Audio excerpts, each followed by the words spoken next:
ગીર સોમનાથ જિલ્લાના વિસ્તારોમાં ખેડૂતને થયેલી નુકસાની આમ આદમી પાર્ટીના આગેવાનોએ ખેડૂતની મુલાકાત લીધી। તાળા વિસ્તારના ચિત્રાવડ ગામે આમ આદમી પાર્ટીના આગેવાનો ખેડૂતની વારે આવ્યા। રાજ પાડણિયા, દેવેન્દ્રભાઈ સોલંકી તેમજ ગામના ખેડૂત આગેવાનભાઈ રયુભાઈ ગાધે, મેરામણભાઈ ભરવાડ, અનિલ બાપુ, મુકેશભાઈ ભરવાડ, મનસુખભાઈ સહિતનાઓએ સરકાર પાસે યોગ્ય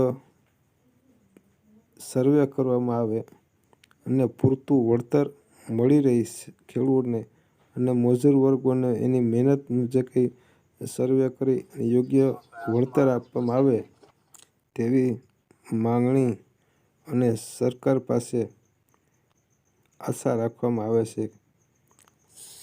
જલ્દી વહેલાસર ખેડૂતો નુકસાન થયેલું છે અને સર્વે તાત્કાલિક કરવામાં આવે અને યોગ્ય વળતર મળી રહે એવી આગેવાનોએ સરકાર સમક્ષ રજૂઆત અને માંગણી રાખ્યા અને સરકારોને વિનંતી એવી બી કરે છે ખેડૂત દ્વારા કે તાત્કાલિક ધોરણે સહાયની મદદ કરવામાં આવે।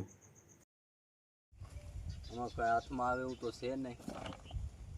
કુદરતનો કોપ ને સરકાર કંઈ દેતી નથી। આમાં શું કરવું ભાઈ? નુકસાનીના પાર નથી આમાં।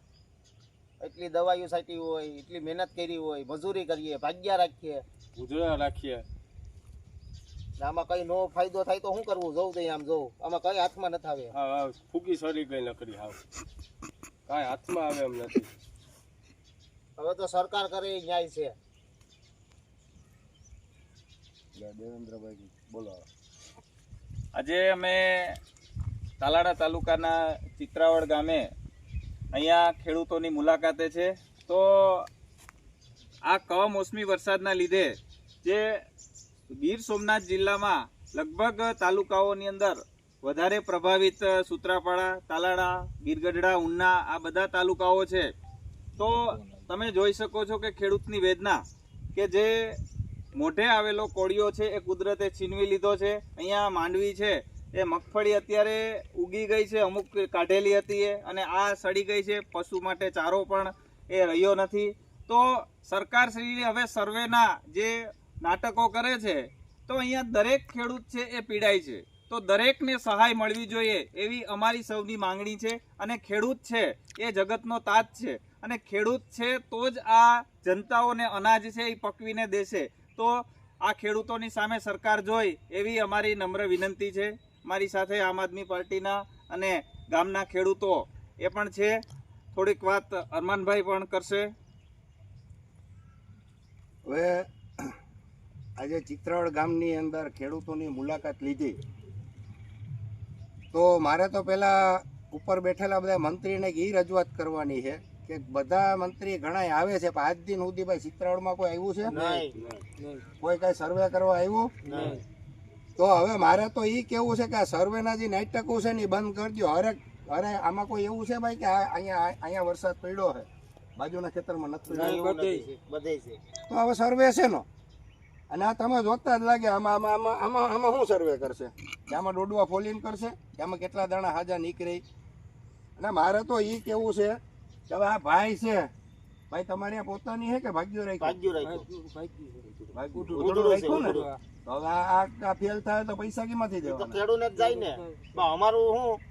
હા, તો મારે એક બીજી પણ રજૂઆત કરવાની છે કે જે કંઈ સર્વે કરવો હોય વહેલી તકે કરે, કારણ કે આડદી કેળે આવે તો અહીંયા ન હોય, કારણ કે અહીં પાછું વાવેતર કરવાનું હોય અને આના પરિસ્થિતિ ન હોય।